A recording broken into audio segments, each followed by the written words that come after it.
Hello. If you've ever used a computer like I have, you've probably wondered how it does all the thinking required for you to play Fortnite. So, in about 5 minutes, I'm going to explain the basics of the computer's brain, the CPU. To understand how the CPU works, you first have to understand the two main parts of it, the control unit and the arithmetic logic unit. There are many other parts of the CPU which I will explain later when they're more relevant to the explanation.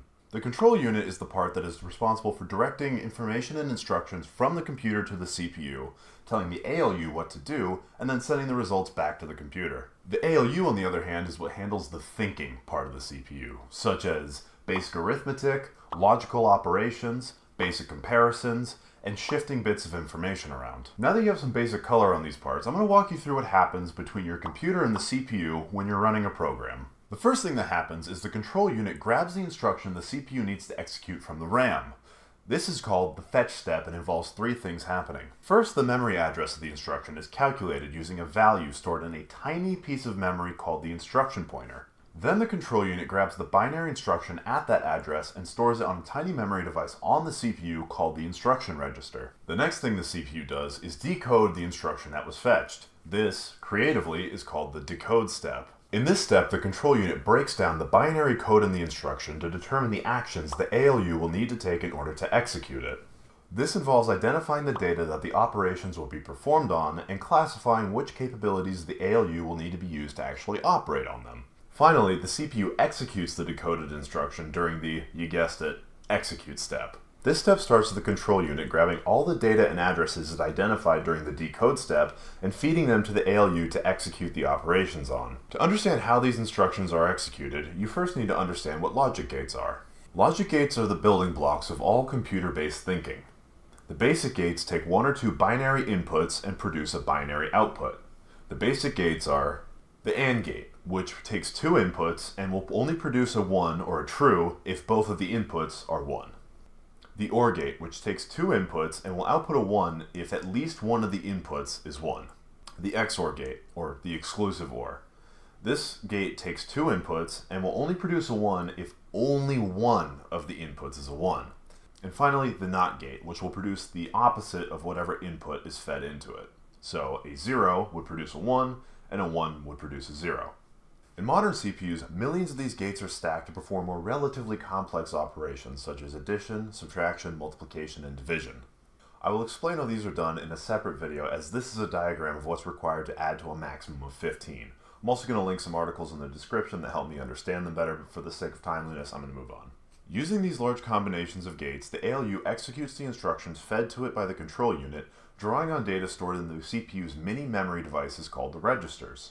The ALU completes the mathematical operations, comparisons, and data movements, and then the control unit grabs the results of those and stores them in the memory addresses that the instruction specified. The CPU then repeats this cycle, fetching the next instruction, decoding it, and executing it over and over and over again until the process is terminated.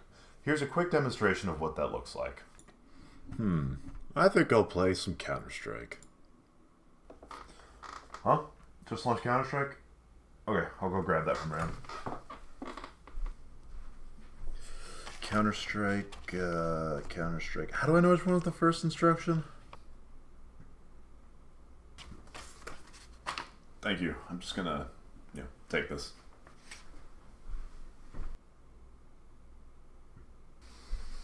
Alright, let's see.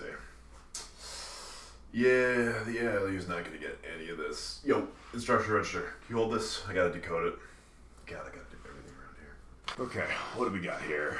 Address 1, we need, what is that, an add? Okay, that's not bad. Address 2, okay. Bit shifting, not too bad. Okay, address 3, what are we doing? Okay, greater than or equal to? Okay, I got you.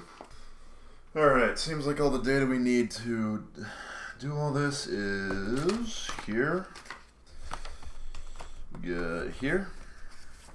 And here. Cool. Alright, off to the ALU.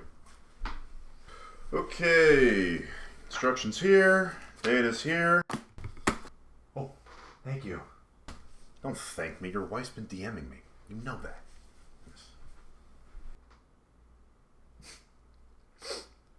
Okay. Okay, let's see. This bit 1, 1, okay, AND gate 1, 1, 1, Okay. Oh, it's an XNOR. Never mind. This is 0. Okay. And we got some addition and XNOR. Sum the carries. Oh, okay. Okay. And I need to shift this bit to this address. And okay, I think I'm done. Here you go. Give me that. You do everything around here. Okay, here are those results. We'll just put those there like you asked, and I'll take this next instruction. So that's the basics of how a CPU works. If you want to go a little bit further, no. And that's the basics of how a CPU works. If you want to go a little bit deeper, I've linked some videos in the description that really helped my understanding. And yeah, thanks for watching, subscribe, and yeah, stay tuned for more.